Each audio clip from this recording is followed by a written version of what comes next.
turn it off. Oh, okay, test, test, test, test. Can you hear me? No sound?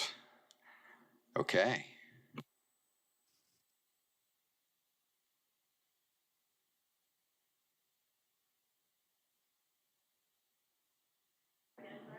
Test, test, test.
certain amount that's in there. You can't keep more than 20,000.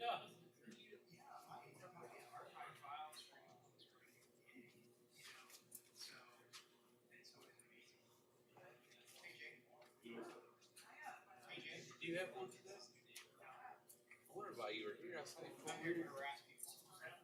Good idea. I'm here to schmooze. Make sure Joe's on my side. Rub elbows. Yeah. Do you know Jay? Yes. Yeah, I know. I saw that. I saw the look.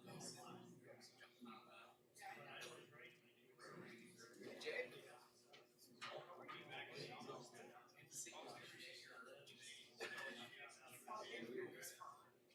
I'm not so sure. Get away. Oh, go ahead.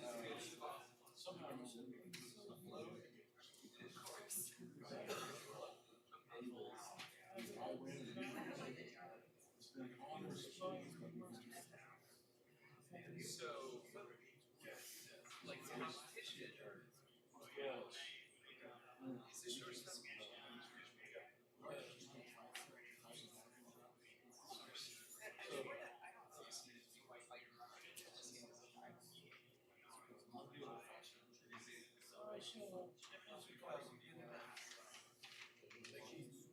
I understand that.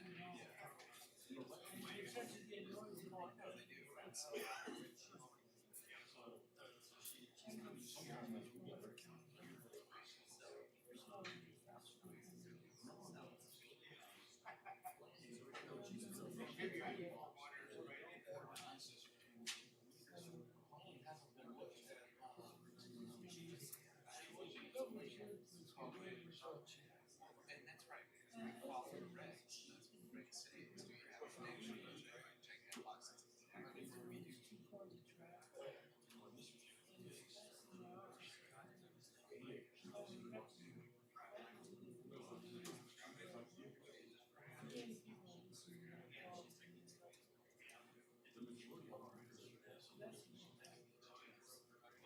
I'm glad you're here to speak on it. Because I think that's inside the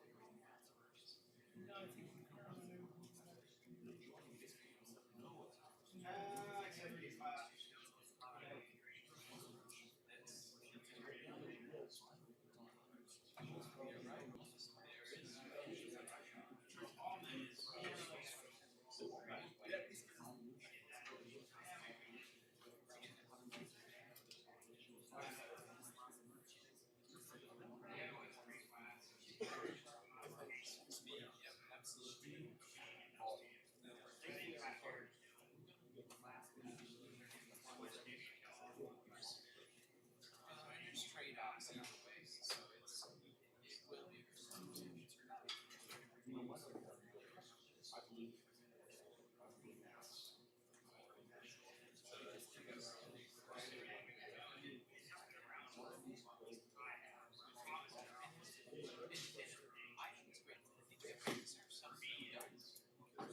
Recording in progress.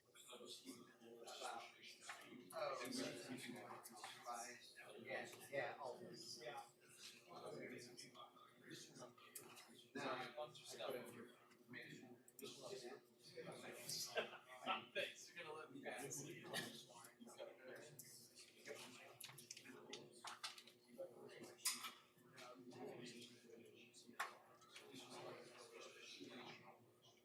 I both street shots. We're doing West High, West High, and you can see that it's an issue. Well, that's why I still encourage traffic homes too. I mean, because some of the stuff we've already got in this is.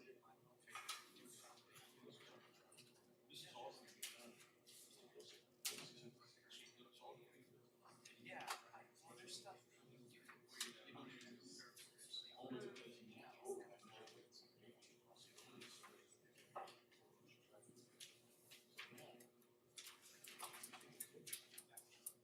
well, that's right, because we don't know what's going to happen when you connect to an outlet. Good, how are you? Yep. Pretty hard. Yep. Philip was telling me you didn't even get no that help or that about. Yeah. The gal from Ohio. Yeah, she's at least familiar with drawings and whatnot. That's good. Yeah, I think her main thing is All the road plans and that stuff. That's not a bad experience to have, really. Yeah. But you also have recordings that you have to keep the contract. So, I can tell some jokes. I got some good ones. Well, I'll tell. Okay, a little story. So you guys play instruments? You play instruments? So, well, I used to play piano by ear, but now I use my hands. Well, come on, that's a good one. That's.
Testing, testing.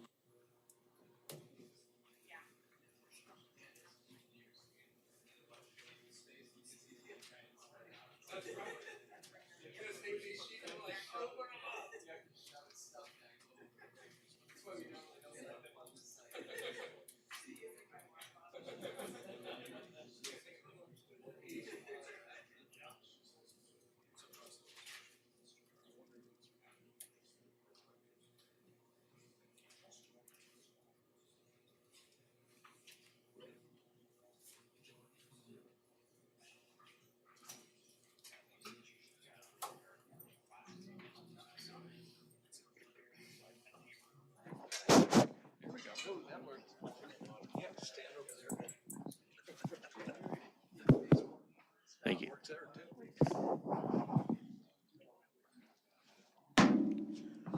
Want to welcome everybody to the May 2nd, 2024 Subdivision Utility Advisory Committee meeting.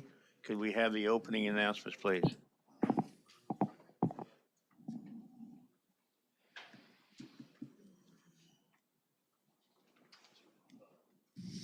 Before we begin the agenda, the Wichita-Sedgwick County Metropolitan Area Planning Commission would like to take this opportunity to welcome everyone to this public hearing.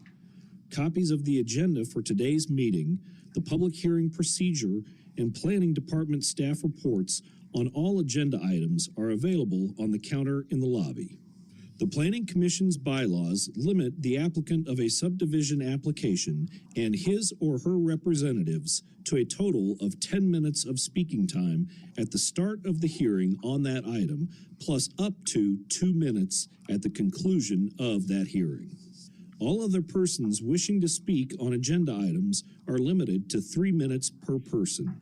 However, if they feel that it is needed and justified, the Commission may extend these times by a majority vote. All speakers are requested to state his or her name and address for the record when beginning to speak. When you are finished speaking, please share your name, address, and the case number on the sheet provided in the room. This will enable staff to notify you if there are any additional proceedings concerning that item. All speakers at the podium, please remove your face mask before speaking into the microphone. Thank you. Can we have a roll call now, please?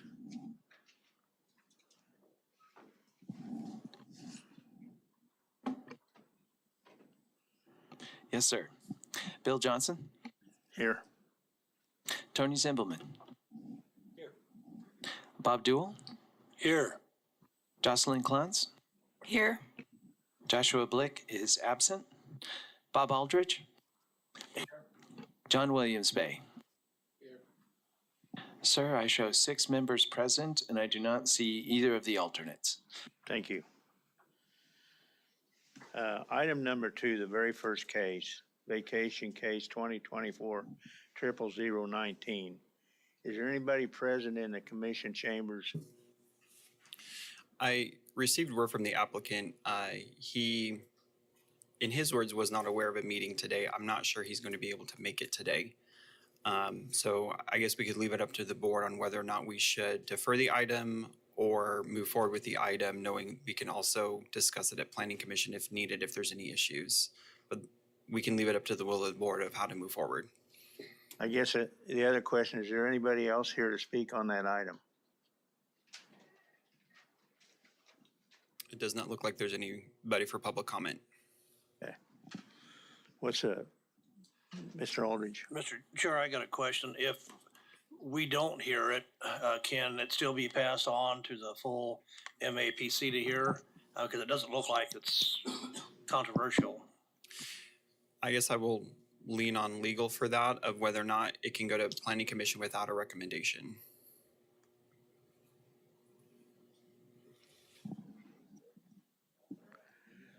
Me as a member, I would prefer to hear it before it goes on. Legal's checking.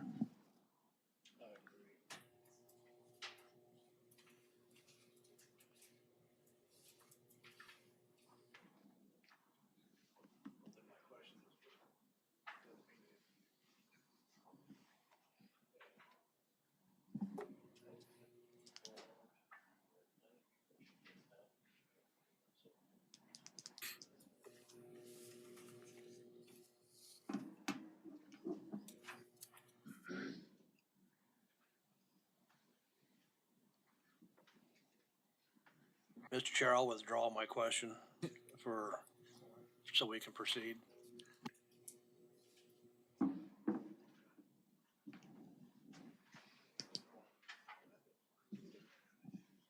They're still looking. Always got to start trouble.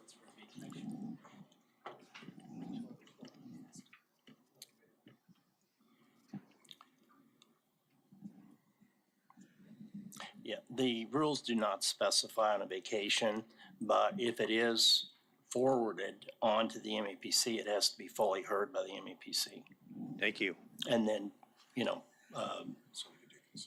so you could think you just have to make a motion to send it forward, because if you do by consent, that implies you've agreed with it. And if you defer it, that means you have to send it back to another meeting of this committee. So you just have to have a special motion to send that forward without a recommendation. I move that we defer this until the applicant can be here, hopefully the next subdivision meeting. So that would be May Motion. 16th. To defer it. Got a second? Any discussion? All in favor, say aye. Aye. Anybody opposed? 6-0.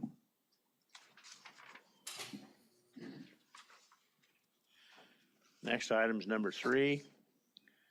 Vacation case 2024-00020. Good morning, Philip Zievenbergen for the record. The applicant's requesting to vacate an alley right-of-way on the south side of Douglas between South Doris and South Clara Street. We want to go to the aerial image, please. The alley is situated between the properties of 5009 and 5015 West Douglas Avenue. Those are lots 2 and 3, Block C of the West Breeze Second Edition. The platted alley ends at the northern line of Lot 4 and 23 of Block C.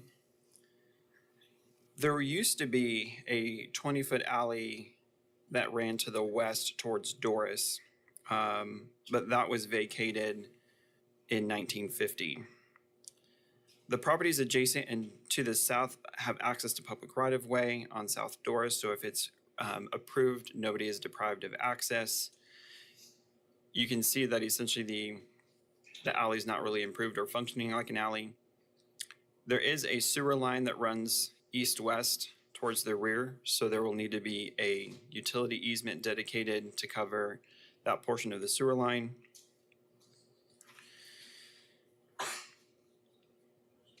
Evergy has reviewed the request. They have no objections. They do have overhead lines running east-west on the south end of the alley. So again, a utility easement to cover those portions of the alley for the utility lines. Cox has no objection. They have aerial lines on Evergy's poles. There has been no public comment regarding this application, and I can stand for any questions. Any questions of staff? Thank you, Philip. Advisory board members, any comments? Rondi with Evergy, 4025 North Toba, no additional comment. Seeing no one else, applicant or agent? Please. I didn't know if you had any questions. Yeah, if you have anything else to add, you can, or you can just hang here for questions. Oh, yeah. I'm Jessica Palmer at 5009 West Douglas. I'm the applicant who will be moving the fence line over and then putting a gate at the front so we can access our backyard. You agree with all staff comments? Yeah. Okay. Thank you. Any questions of the applicant? Thank you. Thanks. Anybody else present wanting to speak on this item? Anybody else? Seeing none, I'll bring it back to commission. What's the pleasure of the board? Move to approve for staff comments. Second. Got a motion by Mr. Williams Bay, second by Mr. Aldridge. Any discussion? All in favor, say aye. Aye. Anybody opposed? 6-0. Item number 4, vacation case 2024-00021. Again, Philip Zievenbergen for the record. This is a request to vacate a portion of a 20-foot utility easement on Lot 1, Block 1, Bridgeport Industrial Park, First Edition. If approved, the applicants are intending to build a warehouse on the subject site. The portion of the easement extending to the north and a 10-foot east-west connecting platted utility easement were earlier vacated in 2024. That was an L shape that would go this direction. There's a dead-end sanitary sewer line within the platted easement. Public Works and Utilities did not object to the vacation. They're requiring a private project sewer to be submitted in order to abandon or privatize the portion of the sewer line that is in the existing easement. This will have to be submitted to Public Works before the vacation can go on to City Council for final action. Evergy has no objection. They are working with the applicant to remove and relocate existing lines and equipment that serve the private lighting in the area within the easement. Any relocation or removal of the equipment is at the applicant's expense. Cox has no objection. They have no equipment in the area. We have heard no public comment on this, and I can stand for any questions. Any questions of staff? See none, thank you, Philip. How about the advisory board members? Any comments? Rondi with Evergy, no additional comment. Applicant or agent, please. Jay Cook, Baughman Company, 315 South Ellis. We had originally vacated this. The owner of this is now owns this as well, so we were just wanting to get that. There's we have submitted a PPS to Public Works, and there's a existing manhole here that we'll be tying sewer into, so I don't see any issues with that. And I'll stand for any questions. Mr. Aldridge. Yeah, I'm just looking at the aerial where the sewer dead ends to the north. Mhm. If that's gonna be vacated or it's not gonna be used right there, why can't they just dead end it to just with the south where the next manhole area is? This manhole here, or Yes, so we will be eliminating that to go to here. I don't know if I understand your question. well, just if it dead ends right there, if you're gonna eliminate that, I mean, eliminate the whole thing and have it right there, and then there wouldn't be a problem with having any private control over it. It would be non-existent or non-functional. I'm not sure what the best course of action there is, but this is what we've proposed. I think if we keep that here, their intent of expansion wouldn't it wouldn't fit with what they're wanting to do as far as building that. Okay. Any other questions of the agent? Thank you. Anybody else present wanting to speak on this item? Anybody else? Seeing none, I'll bring it back to commission. What's the pleasure of the board? Motion to approve. Got a motion by Mr. Aldridge to approve, second by Mr. Zimmerman. Any discussion? All in favor, say aye. Aye. Anybody opposed? 6-0. That takes care of our vacation cases. Item number 5, Subdivision 2023-00049. Good morning, Greg Sharon, planning staff, here to present the Indian Ridge at Indale Second Edition. Next screen, please. This is unplatted property in the county, and this is a revised one-step plat which was presented at the February 1st commission meeting, subdivision committee meeting. And this is a plat is revised from the original 40 residential lots to proposed 26 residential lots. Background on this, as you may recall, they had came in to rezone the property to reduce the lot sizes, and there were some complications, so they withdrew that petition, and now they're coming back to subdivide the property into 2-acre lots to comply with the zoning code. So they won't have to go through the rezoning process. Next screen, please. The aerial photo. Next screen. This was the original subdivision plot with the 60 acres. Next screen. That's the final plat of the original, and then next screen. Next screen. Sorry. And this is the proposed 20-acre residential lot. Go through staff comments. MAPCD requires test for soil and water, and also need a approval memo. Item G, county stormwater requires revisions to the drainage plan. States that dry retention pond should be located within a drainage reserve, and requests the proposed FEMA floodplain should be located in a drainage reserve or floodway reserve easement owned by one lot owner. And I know we have gotten a couple of comments from some residents regarding some drainage issues, and I know that County Stormwater has been working and with those individuals to address some of those concerns. And item I, the plat denotes complete access controls with two 30-foot openings and one 70-foot opening along 37th Street and one 70-foot opening along North 27th Street West. Item K, County Public Works approves of the access controls, and 75-foot access controls shall be added on Tribal Street at the connections to 247th and 37th Street. County Public Works recommends increasing the width of shared drive access openings to 40 feet. They approve of the street curb stub connections to the south and east and requires a temporary cul-de-sac at the end of the eastern street stub. Standard county fire department comment regarding service drive code. And item N, the street stub needs to provide temporary turnaround. Turnaround shall provide 40-foot radius of paving and 75-foot radius right-of-way. And item X, GIS to approve of street names. Item AA, the applicant has platted 50-foot front setbacks for all lots and 50 feet street setbacks for Lot 1, Block 2, and lots 14, 15, Block 1, which represents adjustment of the zoning code. Item JJ, the property is not served by Evergy and there are no transmissions, but the county electric co-op will need to request an additional easement at this time, and those have been forwarded to the applicant.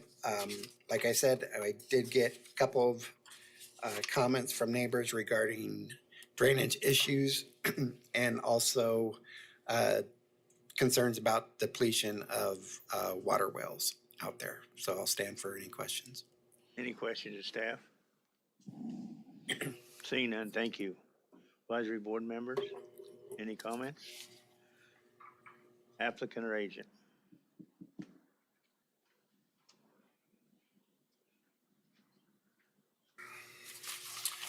Hello, Ryan McCune with ASM Engineering Consultants, 221 East Commerce Street, Andover. So I'm the agent for the applicant, and Tom Heeger here is the owner, one of the owners or applicants here also. So do you have any questions? Are you in agreement with staff comments? Yes, we've got, I just want to kind of clarification on a few things. Okay. First one was the depth to width ratio. Basically just asking for a waiver on, I think it was lot 3, block 3 and lot 3, block 1 in there, requesting a waiver on that. The second item was a temporary easement for the cul-de-sac. Currently, Warrior Road is at 70 feet. We'd like to just go ahead and make that a 75-foot right-of-way. It does still keep the lots at 2-acre lots. That way, we don't have to do a temporary access easement. We can just keep the right-of-way, keep the cul-de-sac within the full right-of-way, and that's just for Warrior Road. And then, yeah, the last thing was just confirming that we're going with the county standard gravel road section. So I did want to kind of address the sewer. Kelly Dixon did meet one of the owners out there. They dug 4 test holes. They are going to go with an alternative sewer system by Sedgwick County. And then on the water, they had Travis Cutter with Wieninger Drilling, wrote a letter back in December of 23, basically addressing that there's enough water out there to serve these 26 lots. So that's it. And then the last thing is the drainage. We've been working with Scott, working through all his comments, making sure we're getting all those addressed, which I think we're almost there, if not there. So. Mr. Aldridge? Yes, sir. I'm glad that you're looking at that alternative sewer system. I think that thing's got I know it's been around for a while, but people aren't utilizing it too much. And I think this is a good area to do that. You brought up the water, and that's what my concern still is. Have you done any more test wells or just that one test well? And Tom might be able to speak to this a little bit more. I know they've also contacted Brad with Groundwater Resources and got his opinion on it. He thought there was more than adequate water out there. I know he did not write an official report or anything, but as far as additional tests, I don't know. Kirk Sponsor, Deputy County Councilor. I just want to jump in before we go down this rabbit hole. And I think this is a great question, but I would like to clarify at the prior consideration of this property for the zoning change, water well availability was a considered use, and that was very appropriate at that time. With that said, as we've switched our functions to more subdivision regulations, I just want to bring to the attention of the commission that per statute 12752B, the first sentence says the planning commission or the joint committee shall determine if the plat conforms to the provisions of the subdivision regulations. And so really, with you here today, your considerations are, is the proposed plat in compliance with subdivision regs? And my understanding is that water availability is not addressed in the subdivision regs, and as such should not be considered as part of this application. Maybe it should be. I still have a problem, from the stance with the Equus Bid Groundwater Management District. That weighs heavy on me. I hear what you're saying. So let me ask you this then. If we're not allowed at this point to address this, would there be any restrictions at the full body MAPC? No, there would not be. They would be under the same limitations. And I appreciate your concerns about maybe we should review this, but in order to do that, it would require probably an amendment to the subdivision regulations themselves. Okay, thank you. I guess I want to ask about the comment about going to the 75-foot right of way versus the temporary cul-de-sac. This is Daniel Schrant, West Sedgwick County Public Works. I believe, so you have dedicated 70 foot of right of way along Warrior Street, I believe it was. That is correct. For the temporary easement, I believe, I need to find the comment on here. It should be a temporary turnaround for streets greater than 150. Turnaround should provide 48-foot radius of paving with 75-foot radius of right-of-way. So that would be 150-foot diameter. So I think it probably still makes sense to go with the temporary easement. Correct. I think they overlooked that. So yes, sorry. Thank you. Any other questions of the agent? Seeing none, thank you. Anybody present wanting to speak on this item? Please come forward, give us your name and address. Got 3 minutes.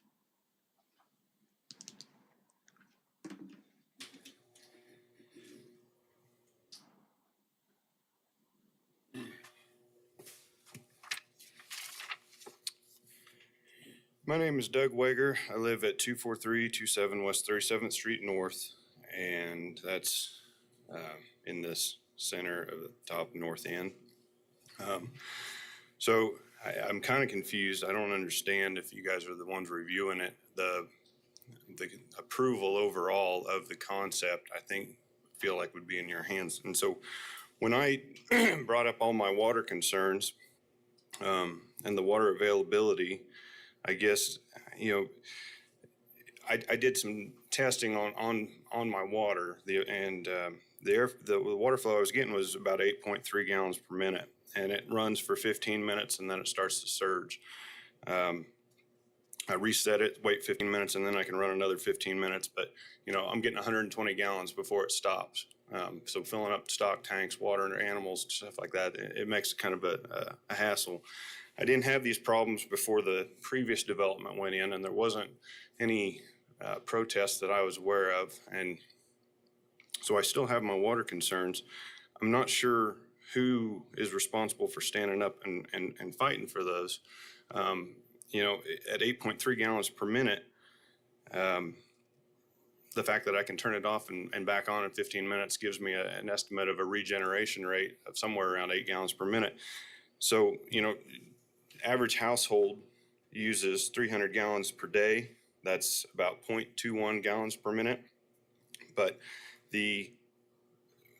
my concern is the irrigation side of it. The part of the covenant is to maintain a green lawn, and at 2 inches per week for fescue, that comes out to 3.7 gallons per minute. So per household, I'm way under the 8 gallons per minute, no problem. But times 26, we're well over 96 gallons per minute just to feed this property. And with, looking at the conditions, Cheney Lake being down 5.5 feet, City of Wichita considering going to a drought 2 level and restricting water, I feel like this should be part of the conversation, even though, deferment for additional test wells. When I spoke to Groundwater Management District, they said that if they were going to do an irrigation system, it would involve a well with test ports around it to monitor the flow. But to this day, nothing has been done additionally. The rural water district is a half mile from this development. The development that's 5 miles south of us, 50 houses, they're tied into the rural water district and being fed from the Goddard area. So it can be done. It's additional cost, but to make the investment, I believe is worth it, and it won't affect the surrounding neighbors. Sir, your 3 minutes are up. Do you have anything else? I do have a question, how the process of a one-step plat review is. To my understanding, it's more focused for smaller developments where all the paperwork, everything is done. My concern is that if this gets reviewed and the stormwater drainage is still in the works, who's responsible for that? That's it. Well, it will not be approved till stormwater approves it. And I hope you understand, we don't have a lot to talk about water today. Anyone else present want to speak on this item? Please come forward.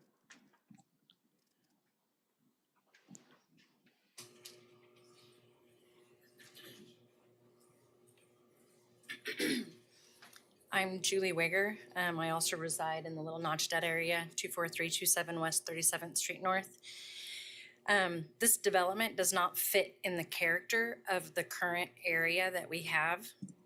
We are all on 5+ acres, and in the square mile that this development is going to go in, there are currently only 7 houses. And across the street from us, there are only 7 houses. So you're looking at more than doubling the number of houses and the number of people. I didn't get this submitted in time, so you don't have it in your paperwork. But instead of just showing you the development area, so this is the area right here that they want to develop it in. And this is what our area currently looks like. All 5+ acres, farm ground, everything. We can't even see Indian Ridge 1 from where we live. And then this is what they want to put in. So all of these houses in this big wide open space where there's low density right now, and they want to change it to high density. I also talked to the superintendent at 267 for Renwick School District, Mr. Tim Hayden, and he did confirm for me how close that Andale Elementary and St. Mark's Elementaries both are to being at capacity. The state of Kansas recommends a 13-to-1 student-to-teacher ratio. Andale currently has a 21-to-1, and St. Mark's has a 17-to-1. There's also a development going in on 21st Street near St. Teresa, and all of those students would be in the St. Mark's busing area, and Andale and St. Mark's are both already struggling with transportation for their kids. That's all I had. Any questions, Speaker? Thank you. Anybody else present want to speak on this item?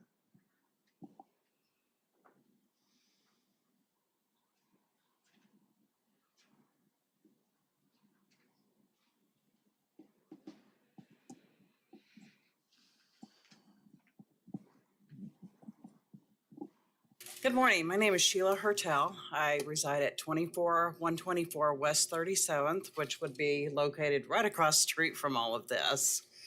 I currently have a small mini farm, and again, I'm on the over 5 acres. And my concern, as well as the Wegners, is you go with a 2-acre lot here. It does drain a lot more water. We do depend on our water for our farm animals and our normal living. Even the city of Wichita is concerned about the water. Cheney Lake is down, and I believe at Cake News even reported that Megan Lovely said we're going to have a rough summer this year. And it's not just this year. Last year we had a rough summer. What's the rest of it going to look like? I'm just concerned, with the 2-acre lot. It's like bringing the city out in the country. Be no different than bringing the country into the downtown city. That won't happen. Even if they change this and put it on a 5-acre lot, just like rest of us, let them blend in with us instead of us blending in with them is what we would like to see. Actually, we would like to see it vacate, but, not everybody can have their way. But our biggest concern is, the schooling district, which I have no kids in the school, but there's kids around us and the buses drive up and down like crazy there. And again, our water, I did test my water, which I did send an email, so everyone should have that as well. Okay, thank you. Thank you. Any questions of speaker? Anybody else present wanting to speak on this item? Seeing none, I'll bring the agent back. Got 2-minute rebuttal.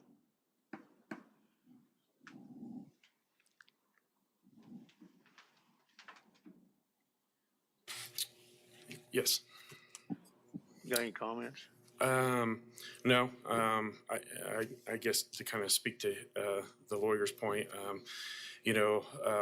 this was already pre-approved or pre-zoned for 2-acre lots.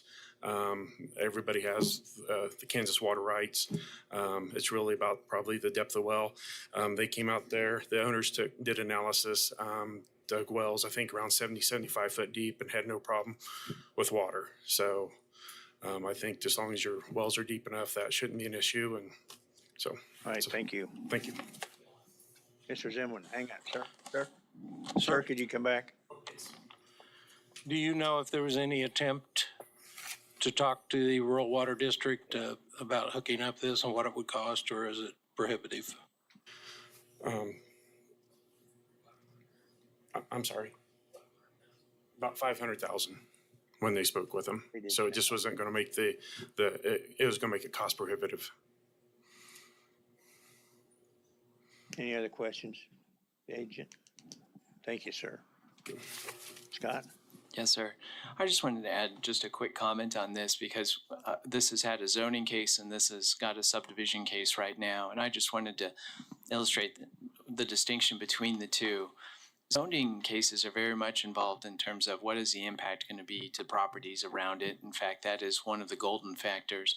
So there's quite a bit of things that go into consideration, and there's a lot of dialogue about those factors when it comes to zoning. The subdivision and the platting process is very different than that. The state looks at zoning and platting as very different animals. And in the case of subdividing and platting, in my mind, that's really seen as more of a property right. And so it's if you check the boxes for the subdivision regulations, then the plat shall be approved. So we, as Kirk has indicated, we are limited, or you are limited in terms of the scope of what those subdivision regulations are. And so I just want to make that distinction about the difference between them. Thank you, Chad. And Kirk Sponson, Deputy County Councilor, I do want to clarify that I guess water supply systems are addressed in the code, but at least for the situation we're dealing with here, in all areas where a municipal or rural water supply system is not available, the subdivider may provide an on-site water supply approved by the appropriate jurisdiction. And I just wanted to let the board know that there are certain permitting requirements associated with the installing of wells that I believe they would have to go through as well. Thank you. Daniel Schramm with Sedgwick County Public Works. I also just wanted to highlight that drainage is in the subdivision regulations. So I think if we're saying we're not talking about water, I want to make sure that drainage is part of that. Any other comments? Okay, I'll bring it back to commission. What's the pleasure of the board?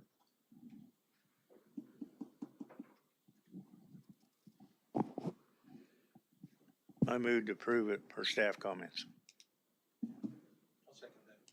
Got a motion by myself, second by Mr. Zimbelman. Kirk Sponson, Deputy County Counselor, does that also include the requested waiver as well? Yes, it does. Thank you. Any discussion? All in favor, say aye. Anybody opposed? No.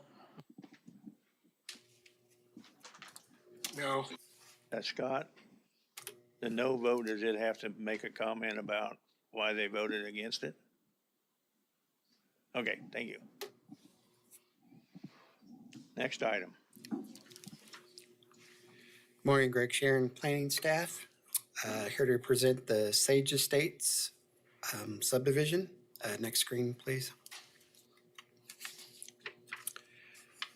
This is located on southeast corner, west 103 Street South and south 247th Street West. It is zoned RR. Next screen. And then the next screen.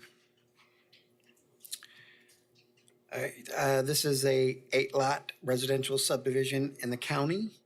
There will be a waiver that will be needed for lot depth to width ratio for lot 1, block A. And I will go through staff comments. Item A, sanitary sewer is unavailable to serve the property, so MABCD requests test to meet approval of on-site sewage. Item B, site is located within rural water district number 5, so a feasible recommend connection to the rural water district. Item C, county stormwater management. Have gotten notice that they have not received a drainage plan yet, and that they have requested that this item be continued. So that is their recommendation, that they continue this item to the next meeting. Item D, Public Works request a 40-foot right-of-way dedication from center line of gravel connection between 103rd Street and 27th Street. Item E, complete access controls are shown along 103rd Street South with 3 40-foot openings and along South 247th Street West with 1 40-foot opening. And all lots are shown to be accessed via joint access easements. County Public Works does not approve of the access controls as shown. And County Public Works advises that the service drive will be limited to 3 dwellings. The area offsite the plat will not be eligible for future subdivision based on current layout.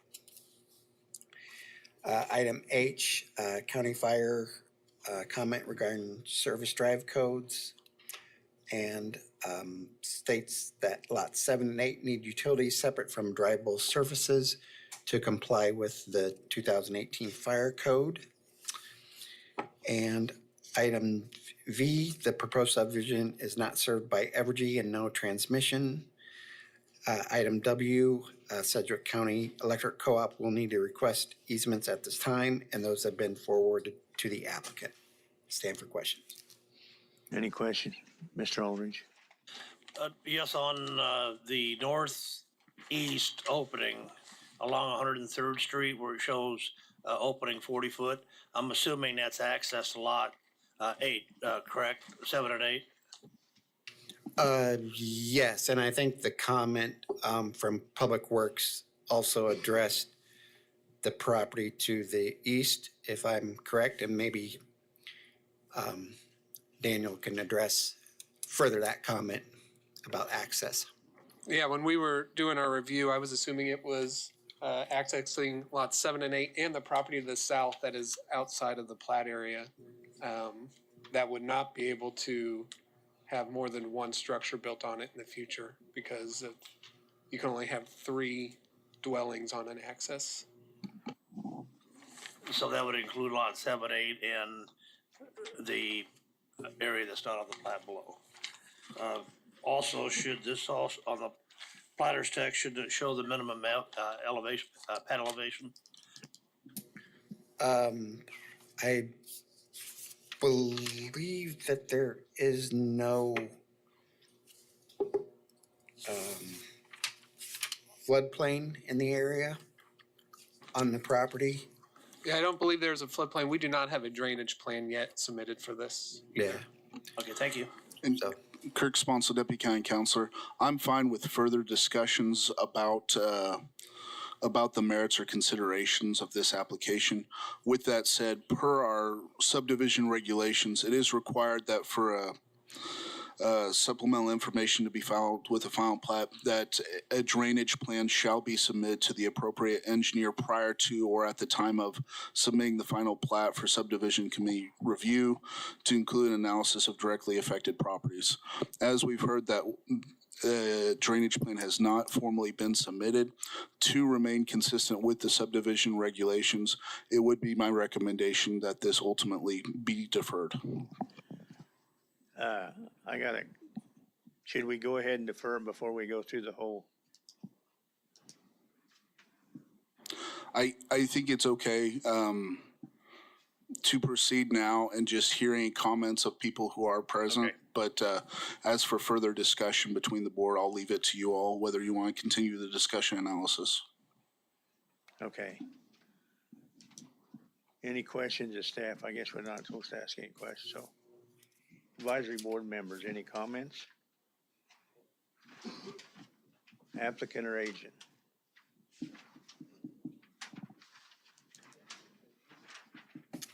Good morning, I'm Dan Garber with Garber Surveying, 2908 North Plum in Hutchinson. And I think we messed up on our timing a little bit. We thought the drainage plan would be completed by now. And I think we have the engineer inundated. So we are in agreement with staff comments. Most of those have been addressed and changed on the plat and resubmitted. There may be, when the drainage plan comes out, there may be some minimum pad elevations to add to the plat. So it sounds like it needs to be deferred. We're in agreement with that as well. And the same would go with the next item, because the same engineer is preparing that drainage plan. So we probably need to defer that one as well. Thank you. Thank you. Anybody else present to speak on this item? Seeing none, what's the pleasure of the board? Move to defer it till the drainage plan's been submitted. Second. Got a motion and a second? Could that be for 2 weeks? Is that acceptable 2 to the weeks, board? that's fine. Thank you. I didn't know how long it was gonna take them for to get the drainage report, but.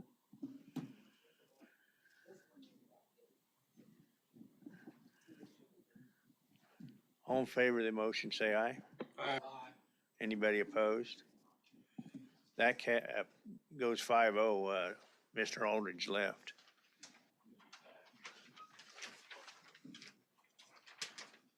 Okay, with what was said about the next item, do we just defer that rather than going through this? I'm not opposed to that.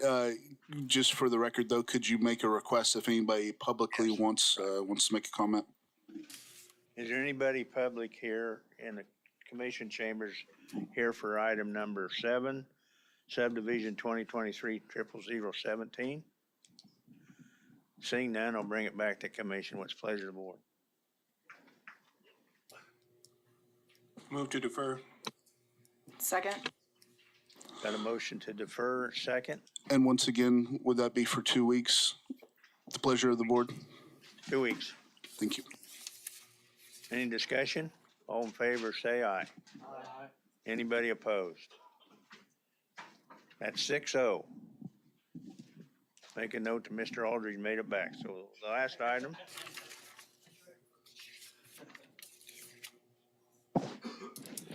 Item number 8, subdivision 2024-00018. Good morning, Greg Sharon, planning staff, here to present the Bridger Pawnee edition. Next screen, please. This is located on 80 acres, and this is a one-step final plat for a 237 lot residential subdivision located within the city. This is associated with zone case 2024-19, a zone change from SF5 residential to 2F3 two-family residential. Next screen, please. And then the next screen.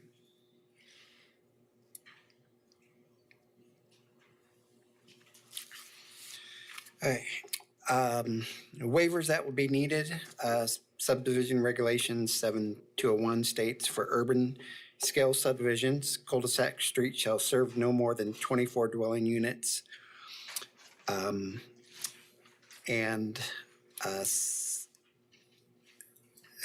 will need to be platted with 64 feet street of right-of-way.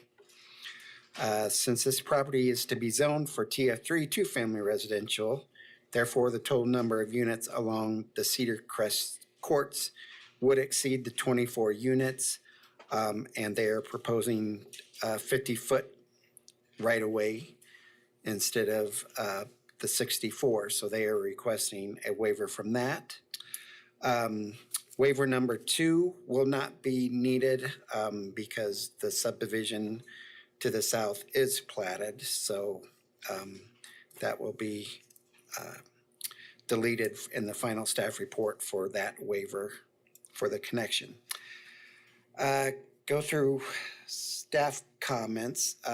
Well, I think I may address, I got a call from the agent stating that they are proposing to not provide this connection on Wildwood. Is that correct? Yep. So they had some discussion with the adjacent owners about this subdivision and connecting to the property. So they are requesting to eliminate that connection and have that to be a reserved. In that case, they will need to request a waiver for the connection to unplatted property to the west. So that will be a waiver that will be added that is not in your staff report. And go through staff comments. Item A, like I said, this is associated with zone change, so any conditions from that zone change will need to be adhered to. Item B, Public Works requires water and sanitary to all lots. Transmission fees will be required. And a sanitary main will need to be extended from the southeast of plat before this plat can be served with sewer service. I got additional comments from Public Works, I will present to you right now, and they will be included in the final Plan Commission staff report. Those added comments are watch out for phasing because no more than 6 fire hydrants on an 8-inch unlooped water line. An additional easement has not been obtained to the plat to the east to connect sanitary sewer along east side of plat. Need to work with the developer with how sanitary sewer is going to be connected along the east side of plat. And Public Works will need a water line and sidewalk easement and plat to the east if Wildwood contingent right-of-way does not connect to this plat on the east side. Item D, City Stormwater has approved this plan, and there was a request that came from County Stormwater a couple days ago that the agent submit a drainage plan to them for review, and that plan has been submitted to the County Stormwater, and they have approved that plan. So both stormwater entities have approved the plan. Item F, standard fire comment regarding hydrants. And city fire requires development of 1 or 2 family dwellings where a number of dwelling units exceed 30, shall provide 2 apparatus access roads. Item G, complete access controls are shown along South 119th Street West with 2 openings. Traffic and engineering approves of complete access controls and openings shall be dimensioned. Traffic engineering requires auxiliary turn lanes for northbound and southbound 119th at Garber Street and Millwood Street. Traffic engineering requires traffic calming elements on Graber Street between Bridger and Fisher.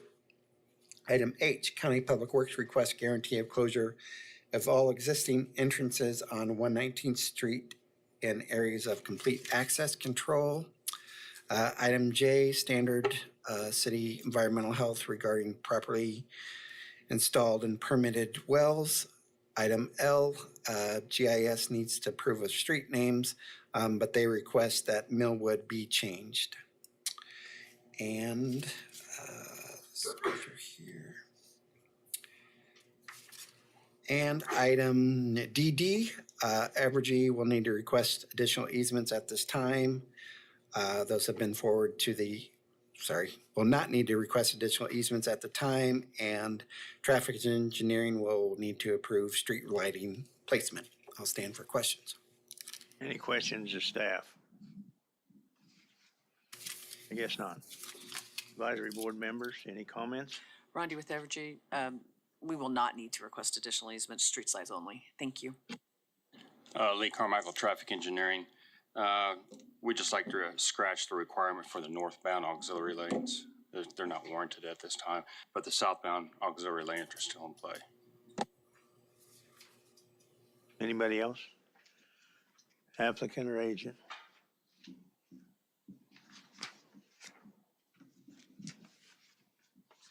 Good morning, Rebecca Milius, PEC 303 South Topeka, agent for the applicant. A couple of clarifications. In general, we are in agreement with staff comment. I would like to clarify, in addition on traffic in our coordination, we are proposing traffic calming along Graber through to the intersection, but the request from between Fisher and Bridger, we reviewed with them and we will not be installing per our discussions. So I just want to clarify that piece. And then the last piece, just to echo our request for a new waiver through, as you heard in the revised comment from Public Works, our utility plan showed a connection to the existing 27-inch sanitary sewer main at a location that does not have an easement from Schulte Johnson Second to our east. So our waiver request would be, this plat currently showed connecting a public street to a contingent street dedication. Our request is that could be addressed instead as a reserve with pedestrian utility easements, pedestrian access, and as a fire apparatus access road.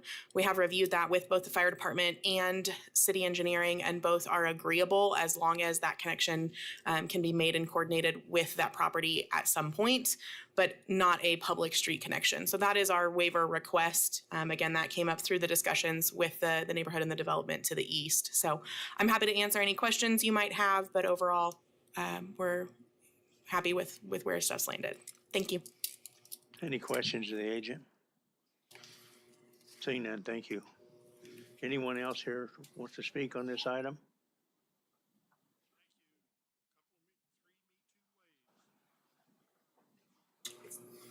My name is Jay Russell, 2738 North Curtis. I'm the developer of the piece of property to the east. Is it possible to show the property to the east all in one drawing? Do we have anything that shows the land to the east? Schulte Johnson? Maybe that'll work right there. First of all, I want to say that my standard philosophy is I don't get involved in other developers' projects. But I want to say that the issue with the needed easement to get that sewer across our property is not an issue. We've already agreed to that. The problem I have is that connection point where it connects to Schulte Johnson. These people who live in these communities for a number of years, before any of that growth gets done from over here, they'll start at 119th Street, and it'll probably be 5 years before they get to this point. But if you look at the design of what they have, and I'm not critical of the design, I'm critical of the reason that we need connectivity between these two subdivisions. This is a duplex project, Bridger, which is fine. I don't have an issue with it, but it's going to have about 200 lots times 2 units per lot. That's 400 households. And in my opinion, the majority of that traffic, once it's completed, is going to run right straight through here to get the shortest cut over to Mays Road and then north to Kellogg and into the city of Wichita. So it's not fair for us to allow the design of some of these communities to just hook up to this one location, and it is a contingent dedication, but they never get any notification. It was just a stroke of luck that I even seen how this was going to happen.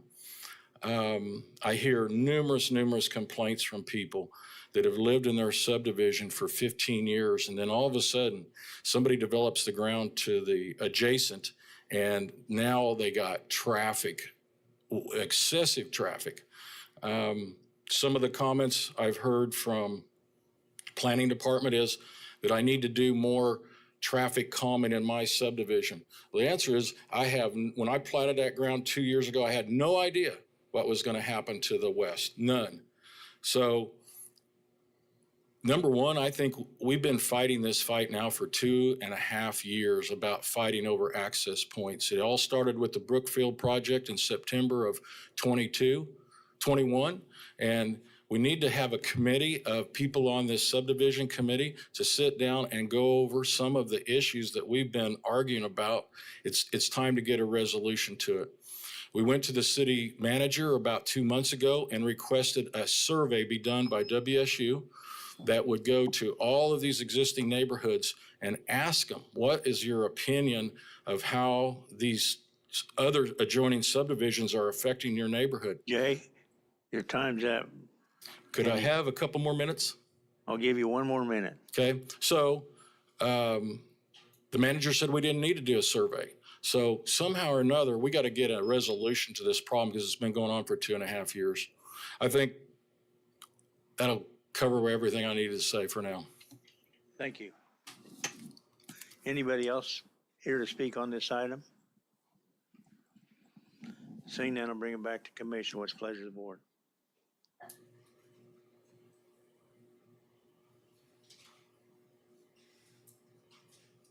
I'd like to hear maybe a comment back from the agent on this, on her thoughts. Which thoughts, sir? And regarding the connection over on Wildwood. Sure. So again, we've been discussing with Jay and the developer of this property. There's no objection from them that be a fire apparatus access only with the gate. And as long as the pedestrian connectivity is there, there is a desire for that opportunity. And their hope is just to make sure that the entities that are going to be serving their future owners have what they need in place. So it's their opinion that if all of the staff agencies are in agreement with that being a fire apparatus access only in lieu of a public street connection, that they're in agreement with that as well. So I'm open to share or discuss anything further with you all. And fire and traffic's good with that? Yeah, we're good with that. It's been done many other locations as well, so. Okay, thank you. Can't make Wichita Fire would approve the access gate.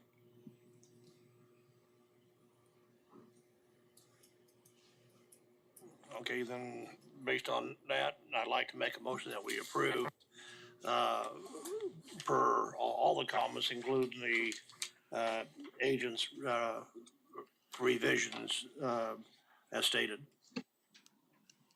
Does that also include the 2 waivers? Yes. Second. Got a motion approved by Mr. Aldridge, second by Mr. Dole. Any discussion? All in favor, say aye. Aye. Anybody opposed? 6-0. Is there any other thing? Then we are adjourned.